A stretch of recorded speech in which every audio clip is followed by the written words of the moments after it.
You know that constant conversation happening inside your head? All those different voices chiming in?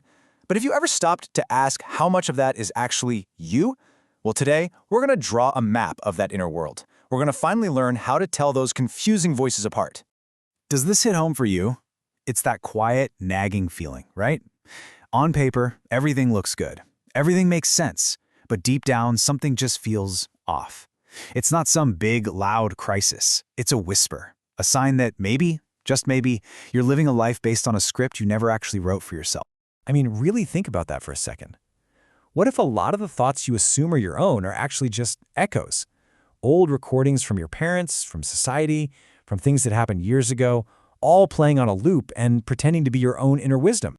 Okay, so what do we do about it?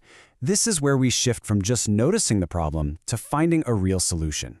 We're going to use this incredible framework from a guide called Ink and Fire to learn how to tell these voices apart. Think of it as finally getting your own internal compass. So let's meet the two key players in our inner world. First, you've got the echo.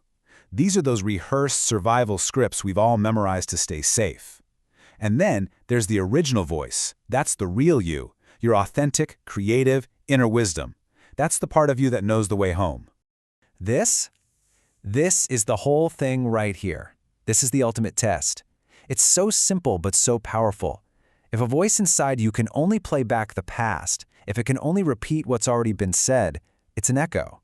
But if it can generate something totally new, that's your original voice.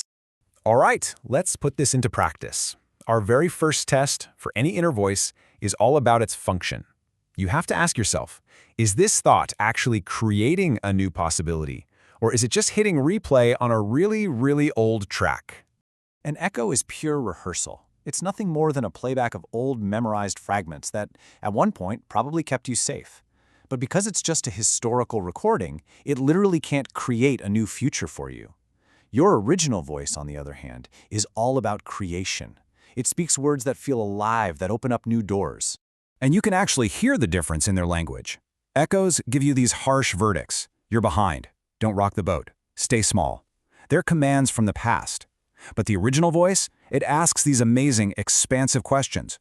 What if? Or, wait, is this really true? Is this even mine? It's an invitation, not a verdict. Okay, let's move on to our second test. This one gets a little deeper, and it builds on the first. Here, we're looking at source and sensation. So you're going to ask two simple questions. One, where did this voice actually come from? And two, what is it doing to my body right now? See, echoes are almost always what you'd call inherited scripts. They were written by other people, parents, teachers, society, and basically handed to you before you even knew how to say no.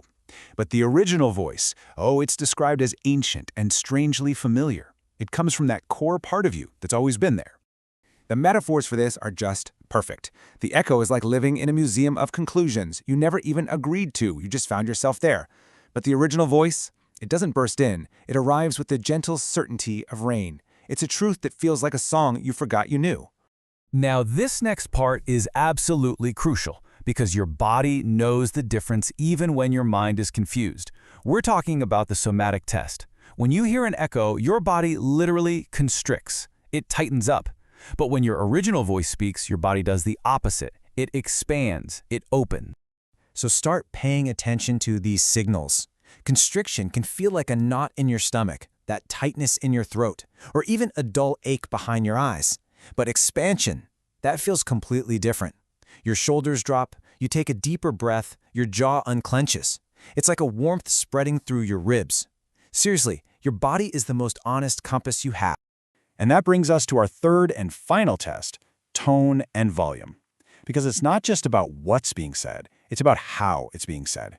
Is this voice shouting orders at you, or is it having a conversation with you?